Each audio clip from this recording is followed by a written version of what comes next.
Bueno, alumnos, buenos días. Soy el profesor Eduardo del Castillo Kusterman y el tema de hoy es periodo de los sistemas filosóficos, ¿no? Ese periodo, más que todo, incluye al periodo de Platón y de Aristóteles. O sea, vienen después de Sócrates, ¿no? Bueno, espero que hayan estado bien. Ustedes son el futuro del país. Bueno, estudien, aprovechen su tiempo, no lo pierdan en tonterías, ¿no? Bueno, iniciemos la clase. Platón versus Aristóteles, ¿no? A ver, mejor primero comparemos, ¿no? Platón versus Aristóteles. Ontología. ¿Qué es la ontología? Es la aplicación de la realidad. Platón, ¿qué propone? Que hay dos mundos. ¿Qué propone Aristóteles? Que hay solo un mundo.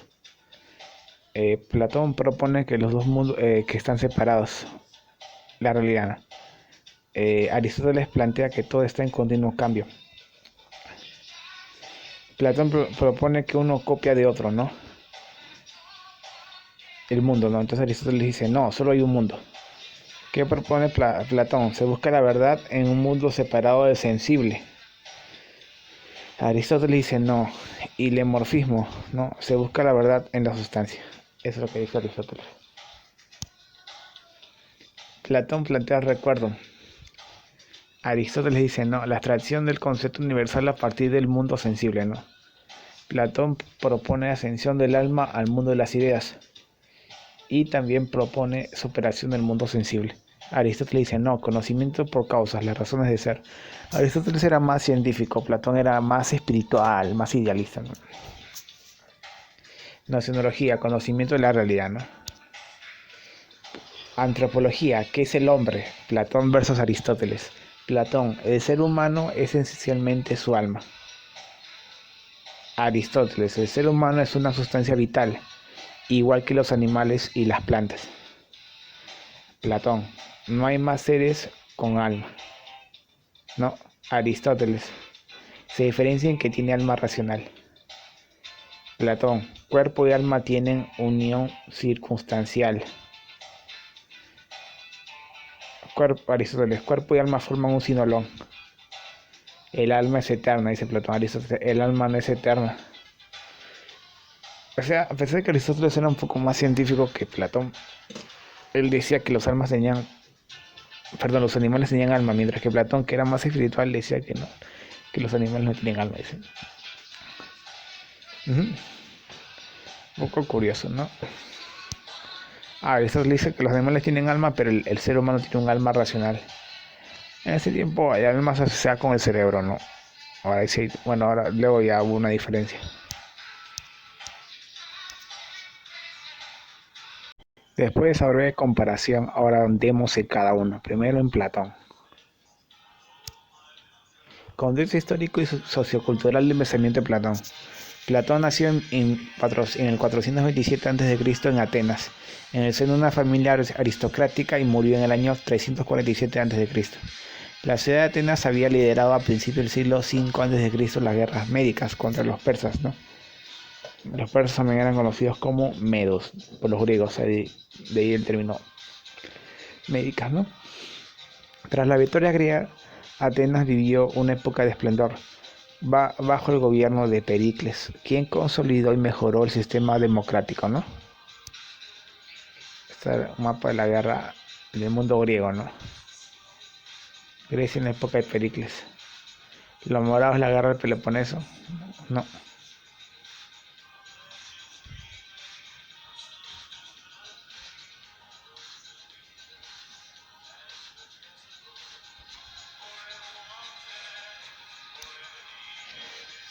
En esta etapa Atenas adoptó una actitud imperialista, ¿no?, hacia las ciudades de estado, polis, vecinas, lo que provocó el enfrentamiento con Esparta, prototipo de sociedad aristocrática y militarista. Esta guerra, conocida como Guerra del Peloponeso, duraría 30 años y acabó con la rendición de Atenas en el 404 a.C.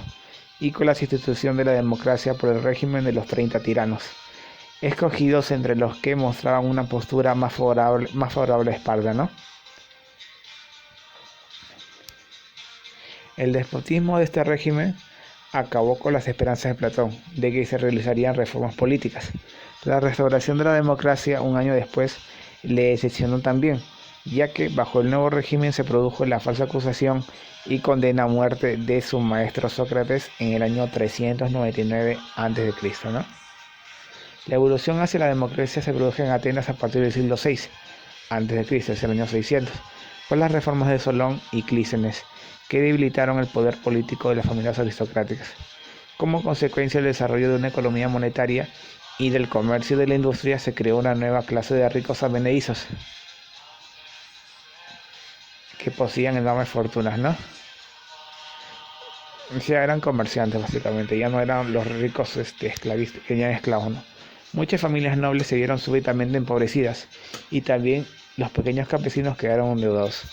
La agitación social se hizo permanente y de ella se aprovecharon los nobles perdón, desposeídos que se ofrecían al pueblo como caudillos con el fin de arrebatar el poder a los propietarios aristocráticos, ¿no? Los nuevos ricos, ¿no? Así surgieron los tiranos simultáneamente en Atenas y en otras ciudades griegas. Tanto los tiranos que aspiraban al poder como los aristócratas que pretendían derrotar al tirano no podían llevar a cabo su empresa sin la alianza y la colaboración del pueblo, ¿no? Por otro lado, la victoria de los griegos contra los persas no hubiera podido lograrse sin la ayuda del pueblo, por lo que éste tenía derecho a reclamar una mayor participación en los asuntos políticos. La democracia trajo consigo un tipo de valores relacionados con el triunfo en la vida política, muy distintos a los ideales tradicionales aristocráticos.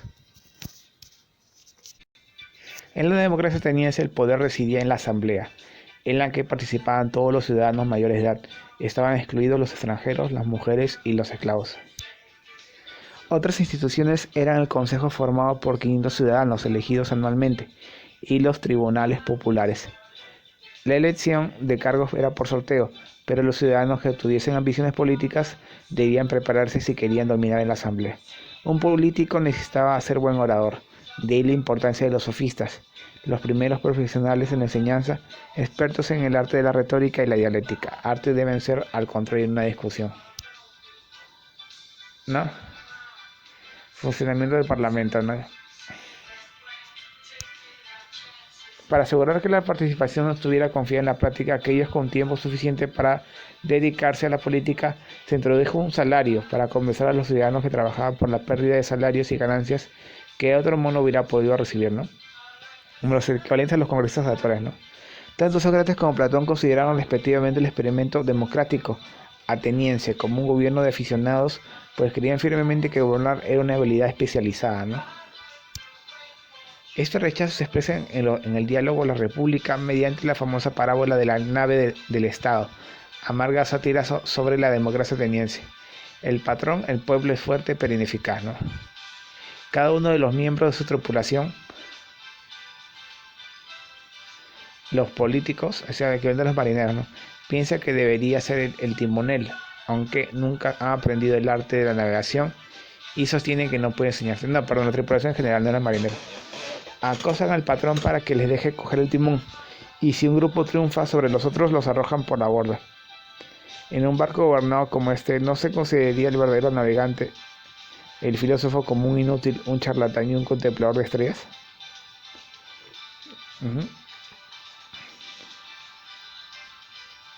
Interesante, ¿no? Atenas vivió una época de esplendor político, artístico y cultural en el siglo V, ¿no? Antes de Cristo, conocido como el siglo de Pericles. Pericles fue el impulsor de la reconstrucción de la Acrópolis, cuyo edificio central fue el Partenón. Las obras se realizaron bajo la dirección del escultor Fidias. En esta época vivieron grandes figuras de la cultura griega, como Sócrates, el sofista Protágoras, el filósofo Anaxágoras, los historiadores Heródoto y Tucídides, los trágicos Esquilo, Sófocles y Eurípides, el comediógrafo Aristófanes, el siglo de Pericles. Fondos históricos sobre especialmente Platón. A raíz de la muerte de Sócrates, Platón sufrió una profunda crisis vital que le llevó a emprender diversos viajes por Egipto, Italia y Sicilia, ¿no? Murió su maestro, ¿no? Pues estaba muy dolido Platón, ¿no? En su primer viaje a Sicilia se relacionó con la comunidad pitagórica de Tarento. De los pitagóricos heredó la idea de inmortalidad y transmigración de los almas. Los pitagóricos eran bien espirituales, recontra. Pitágoras porque aprendió lo espiritual en Egipto, ¿no? con la matemática práctica. Ya, a ver, ¿qué aprendieron los pitagóricos? La idea de inmortalidad y transmigración de las almas, ¿no? Las almas podían mudar de un lugar a otro, ¿no? La reencarnación, la explicación matemática del universo. El universo está regido por números, todo es números en medidas, ¿no? La concepción comunitaria del modo de vida filosófico, ¿no? O sea, el modo filosófico tienes que vivir en comunidades, ¿no? Alejado de las grandes ciudades. Platón vuelve a Atenas en el año 387 a.C. y funda en esa ciudad uno de los centros educativos de investigación más importantes de la antigüedad, la Academia. Recibe este nombre por estar situada en un lugar cercano a los jardines dedicados al héroe Academos, en los alrededores de Atenas, ¿no? En esta escuela se enseñaba música, astronomía, matemáticas. En el frontispicio del centro estaba escrito el lema: nadie entra aquí que no sepa geometría, y como la combinación de los estudios de filosofía, ¿no? O sea, la palabra academia viene de Platón, ¿ya? En la escuela de Platón se llama academia. Ahora ha quedado como una palabra academia, ¿no? Academia de policía, academia universitaria, academia de... etcétera, ¿no? Platón confiesa en algunas obras autobiográficas, como en la Carta 7, que se dedicó a la filosofía por la terrible impresión que le produjo en su juventud la muerte de su maestro, condenado injustamente por un tribunal ateniense, ¿no? Que el hombre más virtuoso de Atenas fuese condenado a muerte debido a una falsa acusación de sus enemigos, hizo que Platón se planteara durante el resto de su vida el problema fundamental de la política, ¿no? Cómo conseguir que la sociedad esté gobernada con justicia, problema que constituye el asunto central de su diálogo, la república, ¿no? O sea, Platón filosofa en función a la política, ¿no? No es que filosofa sobre la vida, sobre el amor, no, él la política. Ya, filosofía griega antigua, época presocrática, antes de Sócrates, época clásica y época helenística, ¿no? Clásica, Platón, Sócrates y Aristóteles, los máximos representantes. Clásica quiere decir el máximo esplendor, ¿no?, de la filosofía. Época helenística, el día después, ¿no? Pirrón, Epicuro, el Panecio, Pocinio, Zenón, ¿no?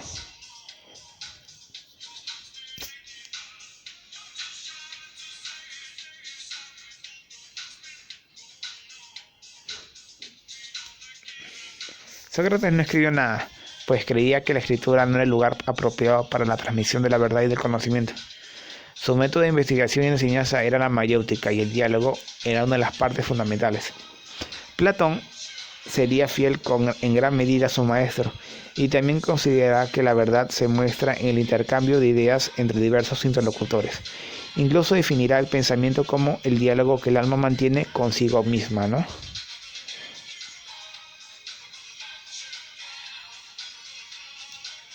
Síntesis, 5. Corte epistemológico, educación, virtudes. Por sofistas, ¿no? Defienden relativismo, verdad, valores, por un convencionalismo de las leyes contrapuestas a la naturaleza. ¿Quién se separa de los sofistas? Sócrates, búsqueda de definición de verdad, valores no relativos, o sea, valores absolutos, mediante el método ironía, mayéutica, definición. Y natural, bueno, la muerte de Sócrates, tomando el virus de la cicuta, un veneno natural. Las obras de Platón están dotadas de una alta calidad estética y tienen la forma de diálogos, en su mayoría cortos. Se reúnen varios amigos y entablan una conversación relativa a un tema de importancia filosófica: el conocimiento, el bien, la virtud, el amor, la belleza, el ser. En casi todos los diálogos participa Sócrates como interlocutor principal, y es quien habitualmente expresa las ideas del propio Platón. Los diálogos de Platón se suelen dividir en grupos atendiendo al momento en que fueron escritos, ¿no? Son divididos, claro, en el momento de la vida de Platón. Perdón. Diálogos de juventud o diálogos socráticos presentan las ideas de Sócrates y una reivindicación de su figura, ¿no? Destacan apología de Sócrates y Protágoras. Diálogos de transición. Primero se esbozo de la teoría de las ideas y de la mortalidad del alma. Destacan Menón y Crátilo. Diálogos de madurez. En ellos presenta la teoría de las ideas ya desarrollada, sus implicaciones en antropología, ética y política, y los mitos más importantes. Destacan Banquete, Fedón, República, Fedro. Diálogos de vejez son los últimos escritos por Platón. Aparecen algunas críticas a su propia teoría, preocupaciones por cuestiones lógicas y cosmológicas, y en el campo de la filosofía política un mayor interés por la historia y las condiciones reales de la vida política. Destacan Teeteto, Parménides, sofista, político, Timeo y Leyes, ¿no? A ver, la investigación socrática estuvo siempre dirigida a la búsqueda de una definición universal de la virtud. Comienza estudiando en el significado de las definiciones de las virtudes particulares con el fin de averiguar a través del método inductivo qué es lo que tienen en común todos esos comportamientos para que los designemos con el nombre de virtud.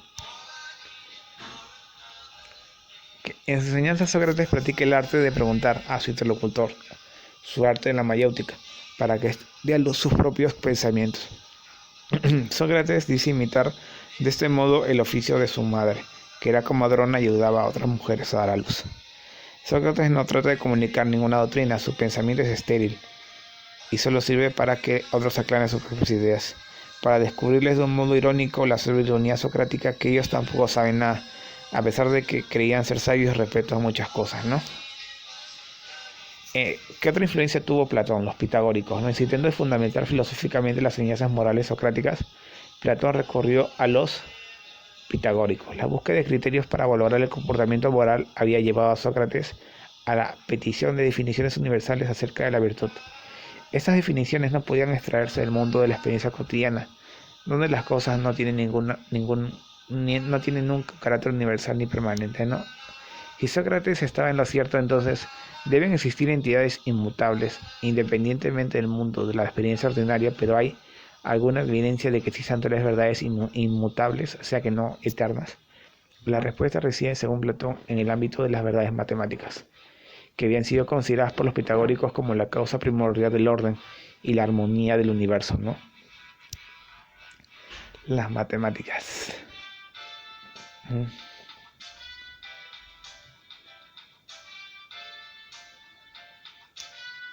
En las matemáticas tiene Platón la prueba de la existencia de la verdad fuera del mundo sensible. La afirmación de que un triángulo está compuesto por tres líneas rectas es verdadera, aunque no sea verdad, en ningún triángulo dibujado por el hombre, dado que una línea tiene por definición longitud, pero no anchura, y es por tanto invisible. Los triángulos de la experiencia se aproximan solamente a la verdad, igual que una acción justa se aproxima a la forma eterna de la justicia, ¿no? Ahora hablemos de Aristóteles, ¿no? Vivió el año 384 a.C. al 322 a.C.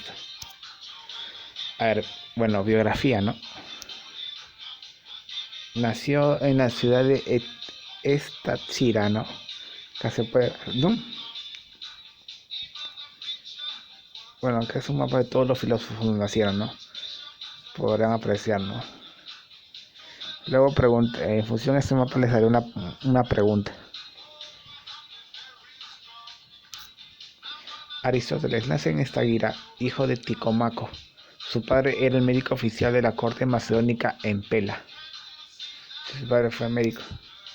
Viaja a Atenas en el año 367, o sea que ya tenía, si nació en el 384 a.C., es como si fuera menos, ¿no? Menos 4 o menos 7, sí.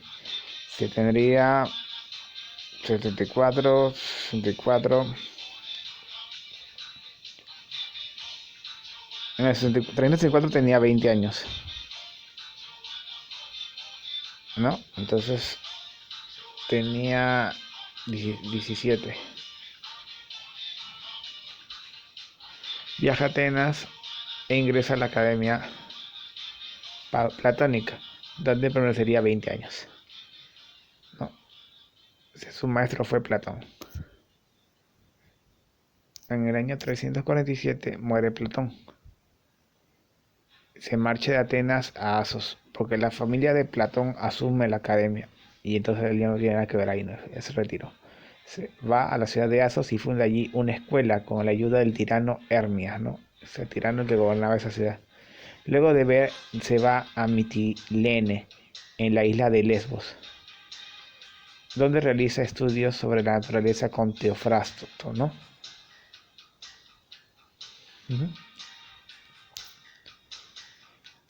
343 a.C., reclamada por el rey macedónico Filipo II para ser preceptor de su hijo Alejandro, futuro Alejandro Magno, ¿no?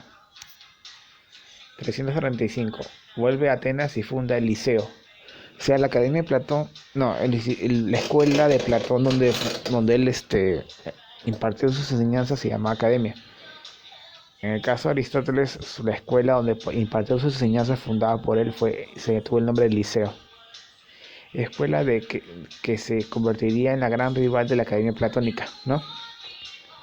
La costumbre de impartir las clases dando un paseo alrededor de los jardines hará que sus miembros sean conocidos como los peripatéticos, o sea, de paseo, los que van de paseo, ¿no?